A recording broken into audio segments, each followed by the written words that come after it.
So race, religion, and politics.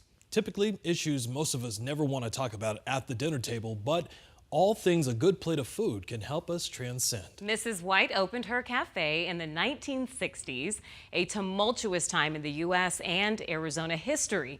Her restaurant gave people a place to come together and all enjoy a plate of food. That history and legacy lives on today. To 1912's William Pitts, continuing our series Plate 48, taking a look at the restaurants that shape Arizona from the Golden Rule Cafe in Phoenix.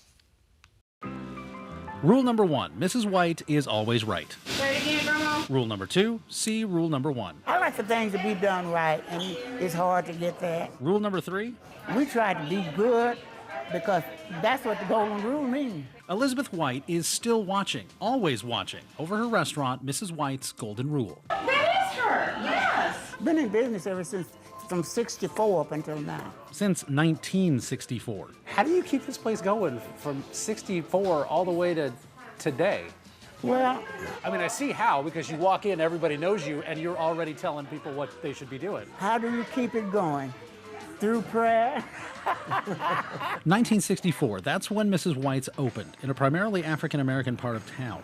That was the year the Civil Rights Act passed, but not the year it started taking hold. Interracial marriage in Arizona had only been legalized 2 years before. Tempe was a sundown town where black people could visit but were encouraged to live somewhere else. There wasn't a single black homeowner in Tempe until 1965. Phoenix civil rights activist Lincoln Ragsdale was still fighting for a law that would make it illegal to deny services to people because of skin color. But Mrs. White's was somehow beyond all that, while still being a part of the community. My grandpa used to go there every single day for lunch when he worked downtown. So I've known about you guys long before I ever came here. That was in the 60s. That was hard times. But we persevered. That's what put people together, beginning to put people together. And they would say, well, we're going to eat. Say, well, where are you going? We're going to Mr. White. Can we go?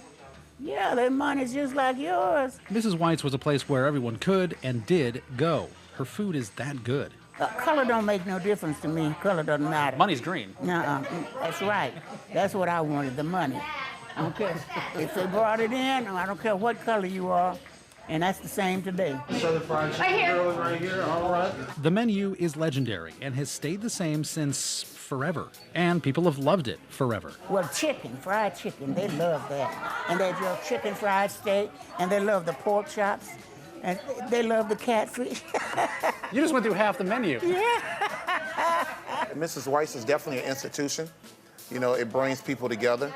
And it's been heavily involved in the African-American movement here in Arizona.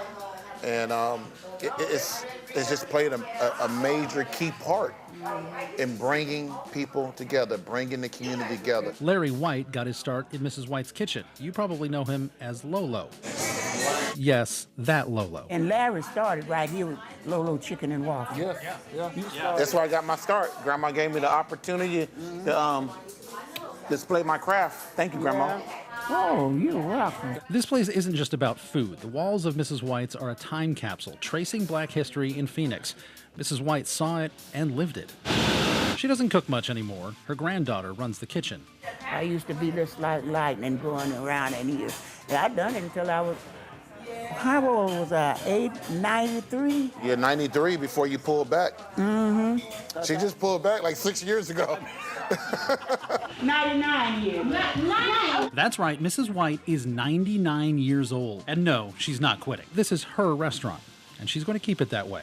It's the little things that count. That's right. William Pitts, 12 News.